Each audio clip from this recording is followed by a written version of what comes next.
6 గ్యారెంటీల్లో భాగంగా ఇప్పటికే 4 సక్సెస్ఫుల్గా అమలవుతున్నాయి. అందులోనే ఇప్పుడు నెక్స్ట్ ఆత్మీయ రైతు భరోసా కార్యక్రమంలో ఎకరాకు 12,000 రూపాయలు ఇవ్వడం జరుగుతుంది.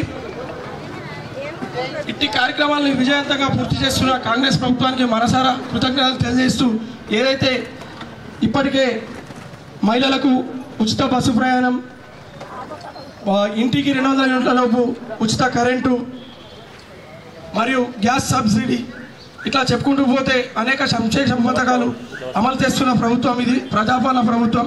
అట్లాగే రాబో కాలంలో ఏదైతే ఇప్పుడు ప్రజెంట్ మనం ఈ వార్డు సభ దేనికైతే పెట్టుకుంటున్నామో, ఇండ్లు లేని వారికి మొదటి ఫేజ్లో నిరుపేదలకు 5 లక్షల రూపాయలు, ప్లాట్ ఉన్నవారికి మరో దఫాలో ఇందిరమ్మ ఇల్లు, డబుల్ బెడ్రూమ్ ఇల్లు ఇవ్వడం జరుగుతుంది. మరియు ఇప్పటికే కొన్ని రేషన్ కార్డులు మంజూరైనాయి. మిగతా వారికి కూడా అందరికీ ఇవ్వాలన్న ఉద్దేశంతో ఈ సభలు పెట్టుకొని వీటికి నూతన దరఖాస్తులు స్వీకరించడం జరుగుతుంది. ముఖ్యంగా రానున్న కాలంలో ఏదైతే నిరుపేదలు, ముఖ్యంగా బడుగు బలహీన వర్గాలు అభివృద్ధి చెందాలన్న ఉద్దేశంతో ఈ కాంగ్రెస్ ప్రభుత్వం పనిచేస్తుంది. దీనికి మీ ప్రజల పూర్తి సహాయ సహకారాలు ఉండాలని చెప్పేసి కోరుకుంటూ ఇప్పుడు వార్డు సభల గురించి వివరిస్తున్నాము. అందులో భాగంగా రైతు భరోసా స్కీమ్ గురించి తెలియజేయడం జరిగింది. రైతు భరోసా స్కీమ్ అనేది వ్యవసాయ అభివృద్ధి మరియు రైతు సంక్షేమమే మన ప్రభుత్వం మొదటి ప్రాధాన్యత అంశంగా రైతు భరోసా సహాయాన్ని ప్రతి సంవత్సరం ఎకరాకి 12,000 రూపాయలకి పెంచడం జరిగింది. వ్యవసాయ యోగ్యమైనటువంటి అన్ని భూములకు కూడా ఈ సహాయాన్ని ఈ నెల 26వ తేదీ నుండి అందించడానికి నిర్ణయించబడింది. వ్యవసాయ కాని భూములకు ఈ సహాయం వర్తించదని చెప్తున్నారు. మన గ్రామంలో ఉన్న రైతులందరూ కూడా ఈ పంట పెట్టుబడి సహాయాన్ని సద్వినియోగం చేసుకోవాలని కోరుతున్నాం. ఇక రెండవ స్కీమ్ తెల్ల రేషన్ కార్డులు, ఫుడ్ సెక్యూరిటీ కార్డులకు సంబంధించి మనం ఇటీవల జరుపుకున్నటువంటి కులగణన సర్వే, సమగ్ర కులగణన సర్వేలో భాగంగా ఎవరైతే రేషన్ కార్డులు లేవు అని చెప్పినటువంటి వాళ్ళు ఎంత ఉన్నారో వాళ్ళంతా కూడా ఈ వార్డ్ నెంబర్లో 24వ వార్డులో 75 కుటుంబాలు మాకు తెల్ల రేషన్ కార్డు లేదని చెప్పి సర్వేలో తెలపడం జరిగింది. దాని ఆధారంగా ఈ 75 మందికి సంబంధించినటువంటి ఆహార భద్రత కార్డులు, రేషన్ కార్డులకు సంబంధించిన లిస్ట్ రావడం జరిగింది. అది మా వార్డ్ ఆఫీసర్ శ్రీకాంత్ మీకు చదివి వినిపిస్తారు. దానికి పైగా మన అందరి కుటుంబాలకు కూడా రేషన్ కార్డు ఉండడం జరిగింది. కులగణన సర్వేలో తెలిపిన విధంగా ఒక 75 మంది, చాలా తక్కువ నెంబర్ అయ్యేది. మనకు 24 వార్డు మొత్తంలో 75 కుటుంబాలకు మాత్రం తెల్ల రేషన్ కార్డు లేదన్నది మీరు తెలిపిన గణన ప్రకారంగా మాకు తెలిసి వచ్చింది. ఇంకా కూడా ఎవరైనా రేషన్ కార్డులకు దరఖాస్తు చేసుకోకపోయి ఉన్న వాళ్ళు ఎవరైనా ఉంటే ఇటువైపున మనం అక్కడ కౌంటర్ పెట్టాము. ఆ కౌంటర్ లోపల నూతనంగా మీరు రేషన్ కార్డులు అనేవి దరఖాస్తులు చేసుకోవచ్చు. ఇందులో భాగంగా చాలా మట్టుకు వచ్చే దరఖాస్తులు ఏంటంటే, ఇదివరకు మీరు మీ సేవ ద్వారా కానీ ప్రజావేదికగా ఎక్కడైనా మీరు దరఖాస్తులు ఇచ్చి ఉంటే ఆల్రెడీ మీ డేటా అనేది గవర్నమెంట్ దగ్గర ఉంది, ఆన్లైన్ చేయబడింది. వాళ్ళు మళ్ళీ చేసుకోవాల్సిన అవసరం లేదు. ఆ లిస్టుని మీరు అక్కడ చూసుకుని రేషన్ కార్డులలో అదనపు కుటుంబ సభ్యులను చేర్చడానికి వచ్చిన దరఖాస్తులు గ్రామ సభల ద్వారా, మన వార్డు సభల ద్వారా ఆమోదించుకొని అదనపు కుటుంబ సభ్యులను చేర్చడానికి ఏర్పాట్లు చేస్తున్నాము. అంతేకాకుండా ఎవరైనా కొత్తగా దరఖాస్తు ఇవ్వదలుచుకుంటే వాటిని కూడా స్వీకరించి పరిశీలనకు పంపిస్తాం. అదేవిధంగా ఈరోజు వార్డు సభకు హాజరు కాలేని వారు ఎవరైనా ఉండి, ఇక్కడ మనం మీటింగ్లోకి రాని వాళ్ళు ఎవరైనా ఉండి ఇదే రోజు చివరి అనుకోవడానికి లేదు. మన మున్సిపల్ కార్యాలయంలో కూడా ప్రత్యేకంగా ఒక కౌంటర్ పెట్టాము. వారు కూడా ఎవరైనా ఇక్కడ మిస్ అయిన వాళ్ళు ఎవరైనా ఉంటే ఈ దరఖాస్తులు, అది ఇందిరమ్మ ఇళ్ళకి సంబంధించింది కానీ లేదంటే ఈ రేషన్ కార్డులకు సంబంధించింది కానీ అక్కడ కూడా కౌంటర్లో దరఖాస్తులు స్వీకరించబడతాయి. ఇది నిరంతర ప్రక్రియ. ఎందుకంటే పిల్లలు కొత్త వాళ్ళు రావడం, మెంబర్లను యాడ్ చేసుకోవడం, కొత్తగా పెళ్ళిళ్ళు కావడం, మళ్ళీ కుటుంబాలు పెరగడం అనేది సహజం ఆలోచిస్తుంది. అలాగే 174 కుటుంబాలు మేము స్థలం లేదు, మాకు ఎలాంటి స్థలం లేదు, మేము రెంట్కుంటున్నామని చెప్పిన వాళ్ళు ఉన్నారు. అది 174 మంది. మొత్తంగా 194 మంది కుటుంబాలు మన 24 వార్డులో ఇందిరమ్మ ఇళ్ల కోసం దరఖాస్తు చేసుకున్నారు. ఇందులో ఇంకా ఎవరైనా దరఖాస్తు చేసుకునే వారు ఎవరైనా ఉంటే మీ ఇంటి దగ్గరకు వచ్చి మేము ఫోటో తీసుకోలేదు అంటే మీకు దరఖాస్తు చేసుకున్నట్టే కదా లెక్క. అలాంటి వారు ఎవరైనా ఉంటే, అలాంటి కుటుంబాలు, నిరుపేద కుటుంబాలు ఎవరైనా ఉంటే అక్కడ కౌంటర్లో మళ్ళీ దరఖాస్తు చేసుకోవడానికి అవకాశం ఇస్తున్నాం. వార్డు సభని నిర్వహించుకుంటున్నాం.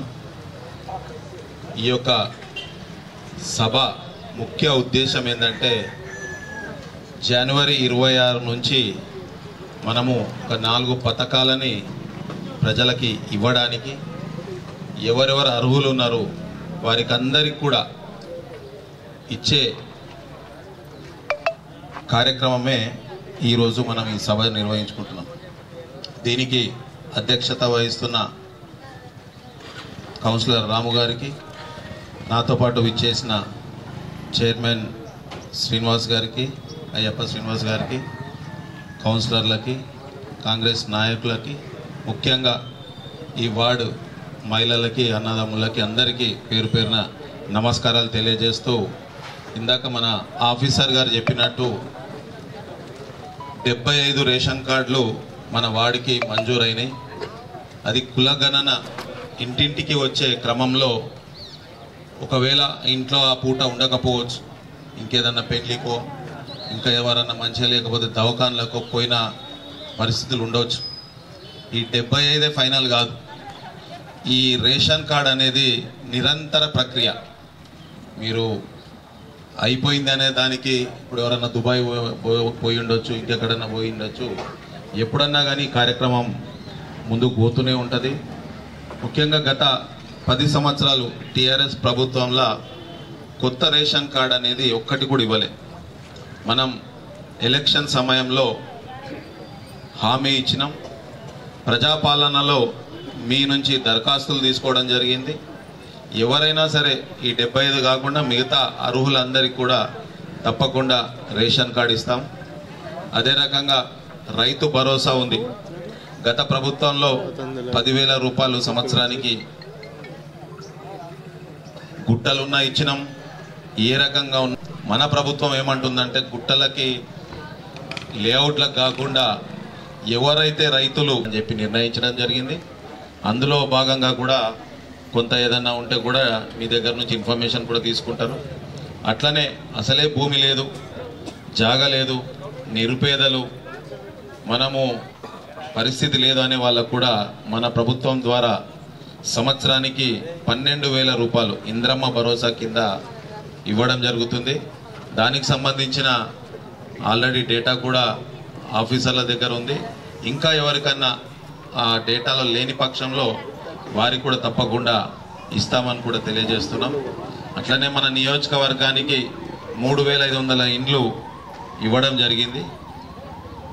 దాంట్లో ప్రధానంగా ఏంటంటే ఎవరికైతే జాగా ఉండి ఇల్లు లేదో, లేకపోతే గతంలో ఇల్లు ఉండే, కూనె పెంకల ఇల్లు ఉండే, కూలిపోయి ఉండొచ్చు, కాలిపోయి ఉండొచ్చు, ఇంకా ఏదన్నా పరిస్థితులలో కట్టుకోకపోతే వారికి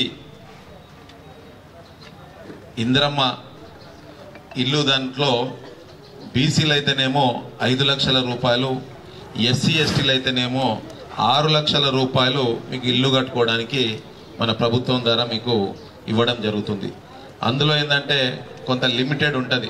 ఇందాక ఆఫీసర్ గారు చెప్పినట్టు 40 సంవత్సరాల లోపు వితంతులని మొదట ప్రాధాన్యతగా తీసుకొని, కాలు చేతులు లేని వాళ్ళకి ప్రాధాన్యత తీసుకొని, అట్లా తీసుకొని దాని తర్వాత సంవత్సరం 3,500 ఇళ్ళు వచ్చినాయి. దాంట్లో ఇంకా 172 మందికి ఒకవేళ రాని పక్షంలో మళ్ళా ఇక్కడ ఏ జాగా ఉంది, భూమి ఏమున్నదో చూసుకొని వాళ్ళకి ప్లాట్ ఇచ్చి కూడా నెక్స్ట్ ఇందిరమ్మ మీరు చూసుకోండి. ఏ ఇల్లు ఇందిరమ్మ పథకం కింద ఇచ్చిందో ప్రతి ఒక్కటి కూడా కాంగ్రెస్ పార్టీ ఇచ్చింది. ముఖ్యంగా మన ఆర్మూర్ నియోజకవర్గంలో ఏది ఇచ్చినా కాంగ్రెస్ పార్టీ తరఫున ఇచ్చినవే ఉన్నాయి. మళ్ళీ మన ప్రభుత్వం వచ్చినాకనే ఇస్తున్నాం. టీఆర్ఎస్ ప్రభుత్వంలో ఒక 500 ఇళ్ళ దాకా కట్టిండ్రు. అవి అంకాపూర్లో ఒక 160, 170 కట్టిర్రు. ఇక్కడ గోవిందపేట దగ్గర ఒక 200 ఇళ్ళేమో కట్టిర్రు. ఇక్కడ లోపల పోతే ఒక 160, 170 కట్టిర్రు. అవి కూడా పూర్తిగా కాలే. ఇప్పుడు ఎవరన్నా కొంతమంది మీ వార్డు నుంచి కావచ్చు, ఎవరన్నా అర్హులు ఉంటే వాళ్ళకు కూడా డబల్ బెడ్రూమ్ ఇండ్లకు కూడా అవకాశం ఇచ్చేది కూడా ఆల్రెడీ కలెక్టర్ గారితో కూడా మాట్లాడడం జరిగింది. వాళ్ళంతా కూడా ఏ రకంగా ప్రతి ఒక్కరికి న్యాయం చేయాలి అనే దాని మీదనే ముందుకు పోతున్నాం. గతంలో చూసిరు ఏవైతే హామీలు ఇచ్చినామో ఉచిత బస్సే కానీ 200 యూనిట్ల వరకు కరెంటు కానీ 500 రూపాయలకే సిలిండర్ కానీ ఉద్యోగాలు కూడా మన ప్రభుత్వం వచ్చిన సంవత్సర కాలంలోనే 55,000 ఉద్యోగాలు ఇచ్చినాం. రైతులకి రుణమాఫీ చేస్తూ మన బోనస్ ఇస్తూ సుమారు 55,000 కోట్ల రూపాయల వరకు రైతులకు ఇవ్వడం జరిగింది. ఇదంతా కూడా ప్రజాపాలన. తప్పకుండా మీకు అందరికీ కూడా న్యాయం చేస్తామని చెప్పి తెలియజేస్తూ మీరు ఏ సమస్య ఉన్నా ఒకవేళ ఆఫీసర్ మీకు దూరం ఉన్నా కానీ అందుబాటులో ఉన్న కౌన్సిలర్లు కానీ నాయకులను కానీ కలవండి. ఇక్కడ పార్టీలు ఇంకోటి ఏం లేదు. అన్ని పార్టీలకి అందరికీ కూడా చెప్తున్నా, అందరూ కూడా ఉండి అర్హులు ఎవరు ఉన్నారో వారికి అందరికీ ఇప్పించే కార్యక్రమం చేయాలని చెప్పి తెలియజేస్తూ ఈ అవకాశం ఇచ్చిన అందరికీ కూడా పేరు పేరున ధన్యవాదాలు తెలియజేస్తున్నాను.